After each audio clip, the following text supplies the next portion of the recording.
he died himself of his disease. He had a heart attack.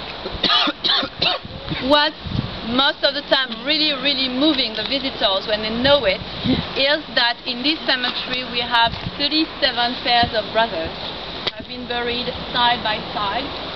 That is including one pair of twins, and that's as well the only American military cemetery in Europe for World War II in which a father has been buried side by side with his son. His father and son, they have died the same month, the same year. The son died July 4th, 1944 during the Battle of Monte Cassino in Italy.